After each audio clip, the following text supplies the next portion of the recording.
job's a joke, you broke, your love life's the away. It's like you're always stuck in second gear, when it hasn't been your day, your week, your month, or even your year. But I'll be there for you. I'm Laurie Carter, and you're watching Fantastic 5 at 5.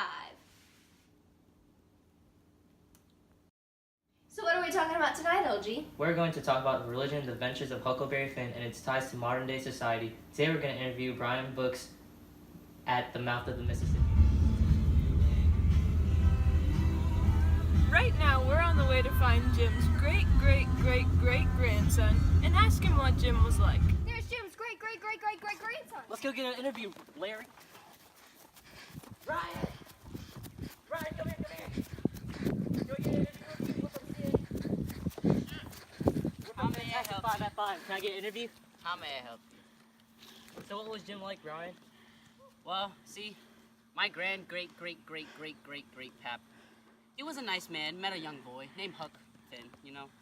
And him and Huck did many things together, you know, and I don't remember quite much because, you know, it was during the times where, you know, slavery was a big deal, so my mother doesn't like to talk about it much, but yeah, he was a very selfless, very kind-hearted man, and and he but did a lot to become a free man. If there's anything you'd like to say, what would it be? That every day I strive to be just like him, and I think every day for God, and oh my gosh, there's a snake, don't touch it. Blah! Don't touch it. Okay. Don't touch that snake. Why not? Because It's bad luck. it's You bad didn't know luck. that? My grandpap always said, snake skins, don't touch them. Oh, and tell don't- me. Huh? What's the best news channel ever? Fantastic 5 at 5. You hear it here, folks. Okay. I'll see y'all later. Now, a word from our sponsors, L'Oreal. Fantastic 5 is sponsored by L'Oreal. Any injuries in making the slip are not sponsored by L'Oreal. In The Adventures of Huckleberry Finn, Mark Twain satirizes Huck's approach to religion and morality as we see Huck treat Jim as a man rather than a slave. We can see this in chapter 15 when he says, "I didn't do him no more mean tricks, and I wouldn't done that one if I'd a knowed it'd make him feel that way." This change in Huck is Twain's attempt to teach the reader that contrary to belief of the times, people should treat others kindly, regardless of race. Similarly, this lesson is taught to children by the popular show VeggieTales.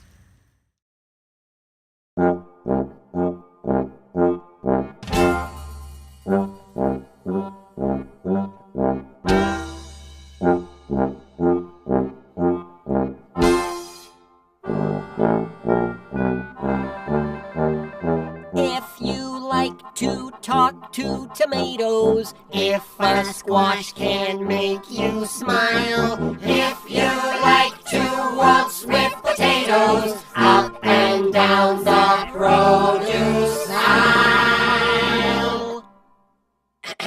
Excuse me. Have we got a show for you? VeggieTales, VeggieTales, VeggieTales, VeggieTales, VeggieTales, VeggieTales, VeggieTales, VeggieTales. Broccoli, celery, gotta be VeggieTales. There's never a show like VeggieTales. There's never a show like VeggieTales. It's time for VeggieTales.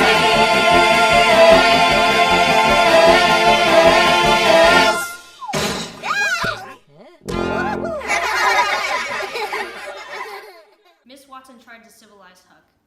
For example, she tries to get him to pray. In chapter 3 it says, "Then Miss Watson, she took me in the closet and prayed, but nothing come of it. She told me to pray every day, and whatever I asked for I would get. But it weren't so. I tried it. Once I got a fish line, but no hooks. It weren't any good to me without hooks. I tried 3 or 4 times, but somehow I couldn't make it work. I went and told the widow about it, and she said the thing a body could get by praying for it was spiritual gifts. This was too many for me, but she told me what she meant. I must help other people and do everything I could for other people, and look out for them all the time." Just as Huck didn't have faith while he was praying, Chris didn't believe in Santa until he heard the bell ring.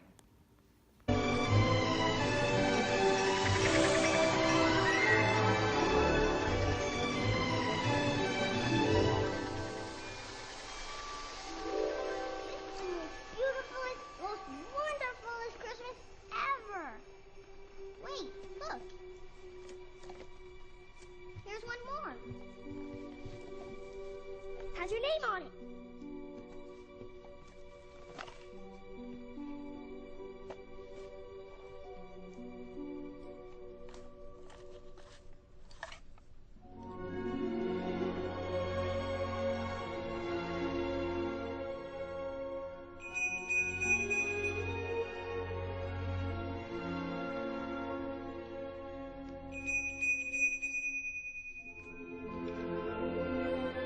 Found this on the seat of my sleigh. Better fix that hole in your pocket. Mr. C.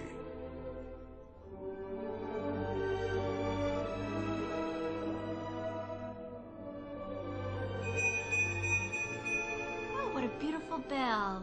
Who's it from? Santa. Santa? Really? Oh, that's too bad. What's this? Huh? Broken. Huh. Sorry about that, sport.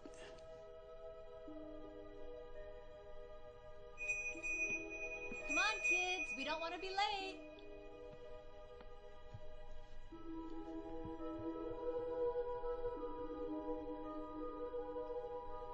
At one time, most of my friends could hear the bell. But as years passed, it fell silent for all of them. Even Sarah found one Christmas that she could no longer hear its sweet sound. Though I've grown old, the bell still rings for me, as it does for all who truly believe.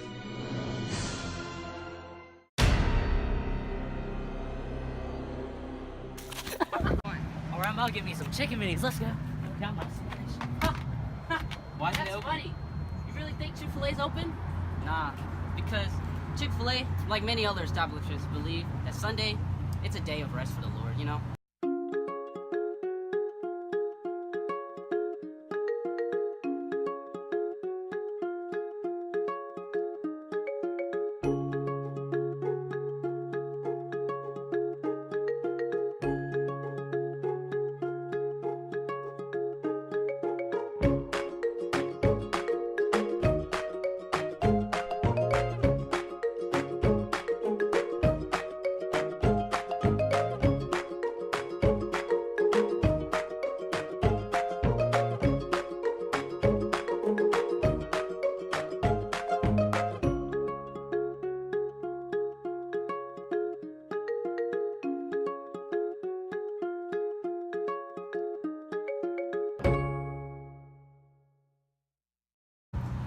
In Chapter 2 of Huckleberry Finn, Tom Sawyer creates a gang. The boys agree it'll all be wicked to assemble on Sundays. Just like, you know, when Ben Rogers said that he couldn't get out much on Sundays, and so he wanted to begin next Sunday, but all the boys said it would be wicked to do it on Sunday. That settled it, so I guess this infers, just like how Chick-fil-A is an openly Christian establishment, Sunday is believed to be a holy day. Well, where am I gonna go eat now? I'm kind of hungry. Guys. Five Guys. What do you think when you first met the Beast? Well, when I first met the Beast, he was big and hairy and scary, and he had my dad in a cage, and I didn't like him. Okay, and when did you realize that there was something there that wasn't there before? Well, we were in the snow one day, and we were going over this bridge, and he picked up a snowball and he threw it at me, and I was like, oh my goodness. And then we just had a snowball fight, and I realized that there really is something else to him. Well, Bill, we have a clip of that, and we're about to play that right now.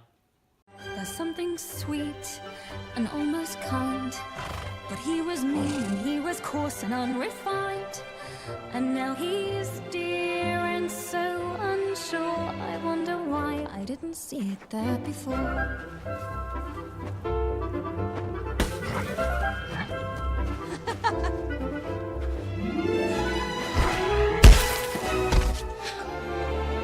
Just as we saw in the clip, we see that Belle realizes the Beast isn't who she thought he was. In chapter 23 in Huckleberry Finn it says, I went to sleep and Jim didn't call me when it was my turn. He'd often done that. Then I waked up just at daybreak. He was sitting with his head down betwixt his knees, moaning and mourning to himself. I didn't take notice nor let on. I knowed what was it about. He was thinking about his wife and his children away up yonder, and he was low and homesick, because he's never been so far away from home in his life. I do believe he cared just as much for his people as white folks does for theirs. It doesn't seem natural, but I reckon it's so. Here we see that Huck's perception of Jim changes when he realizes that Jim cares for his family just as much as Huck did.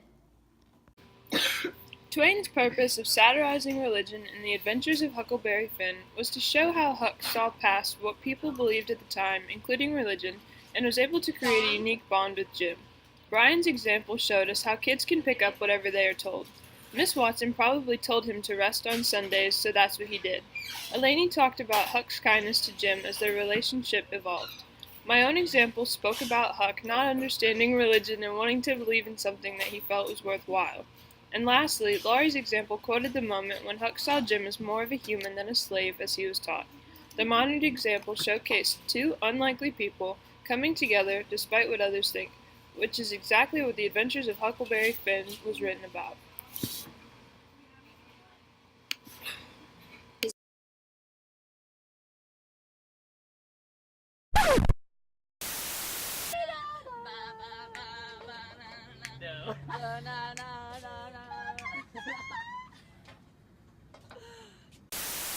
He's over there, Jim's great-great-great-grandson. Let's go get an interview.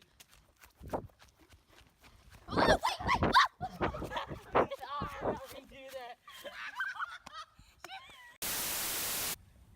Hey, look, there's Jim's great-great-great-grandson. Let's go get an interview, Larry.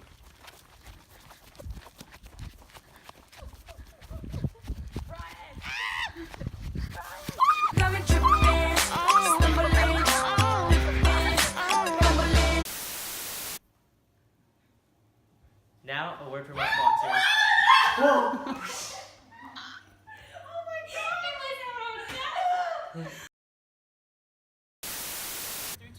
3, 2, 1. In The Adventures of Huckleberry Finn, Mark Twain. Oh, I'm just reading the sign, so I can okay.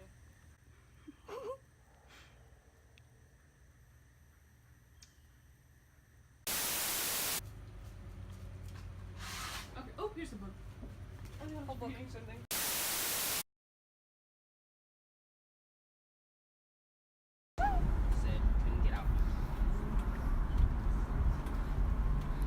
It was at this moment that he knew. He fucked up.